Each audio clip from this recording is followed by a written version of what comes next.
And now your weather with meteorologist Gino Recchia. Right, well, we are dealing with a very active weather situation. Strong and severe thunderstorms rapidly moving up to the east and northeast this evening. And we'll take a closer look showing multiple severe thunderstorm warnings in effect across the Fox Valley, all the way from Brown County down towards Fond du Lac County. The warning for Brown County or Outagamie County and Calumet counties till 6:45. This is a brand new severe thunderstorm warning that incorporates Manitowoc and Brown County until 7:15. This is all for the considerable strong winds of 70 miles per hour.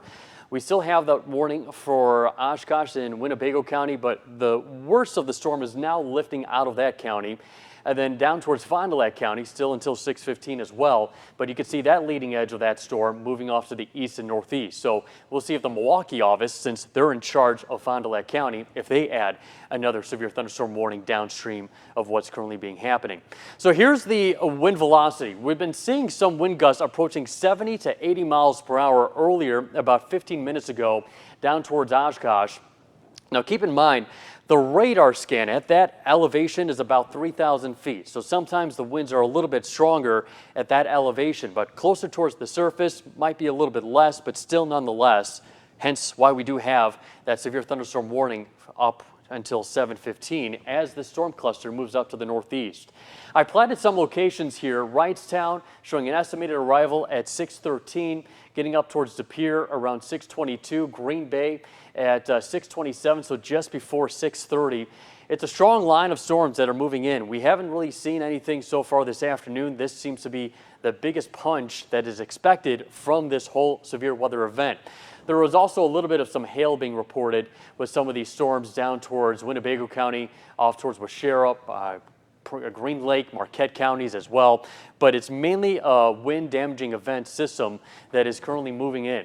And that line of storms is rapidly moving off to the east. Now, not a whole lot of activity off towards the west, but we're expecting to have some back building later tonight as we get into the overnight hours, and then are transitioning over from severe weather to a flooding concern. So wind damage to flash flooding is where we're going for from now over into the next couple of hours. We do have a severe thunderstorm watch in effect until 11 o'clock. Wouldn't be surprised as after this line of storms moves through, we start to get some of these counties canceled, but we could still hold on to that based on depending on how these thunderstorms develop once this initial line rolls through our area. Just hearing some rumbles of thunder right now outside at NBC26. We do have an enhanced risk for severe weather, pretty much lining up perfectly with what we're seeing right now, and lots of reports of hail, damaging winds, and wind gusts as well.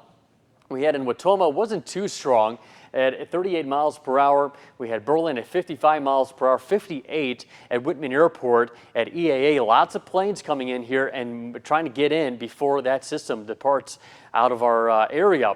But here's what it's showing on a high-res future radar. As we get to about 8 o'clock, most of that precipitation now moving onto Lake Michigan.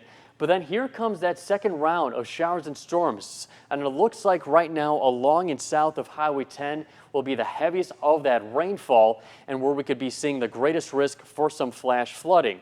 Our HRR model showing the heaviest of the rainfall occurring south of Highway 10 as well. But something we'll have to monitor very closely. The Weather Prediction Center has a slight and even a moderate risk for some concern of flooding. So make sure if you're driving out later tonight, turn around, don't drown, as we could be dealing with training thunderstorms. I'll have that 7-day forecast coming up later.